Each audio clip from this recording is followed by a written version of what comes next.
అందరూ ఎలా ఉన్నారు? బాగున్నారు? అయిపోయినాయి పనులన్నీ. ఏ వంటలు చేస్తారు? టిఫిన్లు పూజలు అయిపోయినాయి. నాదైతే పూజ అయిపోయిందండి.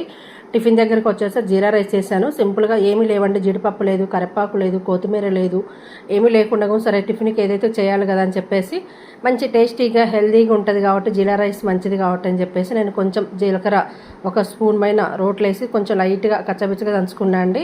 2 స్పూన్లు నెయ్యి వేసేసి నెయ్యిలో ముందుగా జీలకర్ర వేసేసుకొని జీలకర్ర తర్వాత ఎల్లుల్లిపాయలు సన్నగా కట్ చేసుకుని ఎల్లుల్లిపాయ ముక్కలు, అల్లిపాయ ముక్కలు, పచ్చిమిర్చి, ఉల్లిపాయలు అన్నీ కట్ చేసుకొని వేసేసుకొని కొంచెం లైట్గా వేయించుకుందామండి. మరీ మనకు ఎర్రగా వేగనక్కర్లేదండి, కొంచెం లైట్గా వేయించుకుందాం. ఉల్లిపాయలు, పచ్చిమిర్చి, కరివేపాకు కూడా లేదండి, కరివేపాకు లేదు, కొత్తిమీర లేదు, జీడిపప్పు లేదు. జీడిపప్పు ఎక్కడో కొన్ని ఎతుకుతే 4 ముక్కలేం దొరికాయి అనమాట, చిన్న డబ్బాలో ఉండిపోయినాయి. సరే అని చెప్పేసి ఆ 4 ముక్కలు వేసేసుకుందాం. కానీ మెయిన్ జీరా రైస్లోకి జీడిపప్పు వేస్తేనే టేస్ట్ బాగుంటుందండి. కాకపోతే లేనప్పుడు ఏం చేస్తాం, ఉండే దాంట్లో సరిపెట్టుకోవాలి కదా, అందుకని చెప్పేసి 4 ముక్కలే ఉన్నాయని చెప్పేసి అవి కట్ చేసుకుంటున్నా. ఉల్లిపాయలు వేగిన తర్వాతనే వేసుకోవచ్చు అని చెప్పేసి వేసేసానండి. 4 ముక్కలు ఎంత ఉన్నాయి వేసేసాను అనమాట, ఎక్కువ లేవు. ఇప్పుడు పోపు అంతా రెడీ అయిపోయింది కదా, అన్నం పక్కన ఉడికించి పెట్టేసుకున్నా అండి. అన్నం అయిపోయింది. పోపులో ఇప్పుడు చక్కగా అన్నం అంతా పోసేసుకొని ఉప్పు సరిపడంత వేసేసాను కదా, మంచిగా కలిపేసుకుందామండి.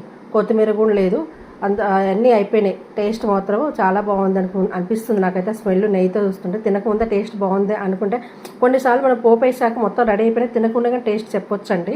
ప్లీజ్ అబ్బా నచ్చితే లైక్ చేయండి, షేర్ చేయండి, కామెంట్ చేయండి. మీరు ఈ విధంగా ట్రై చేయండి మన ఇంట్లో అయినప్పుడు.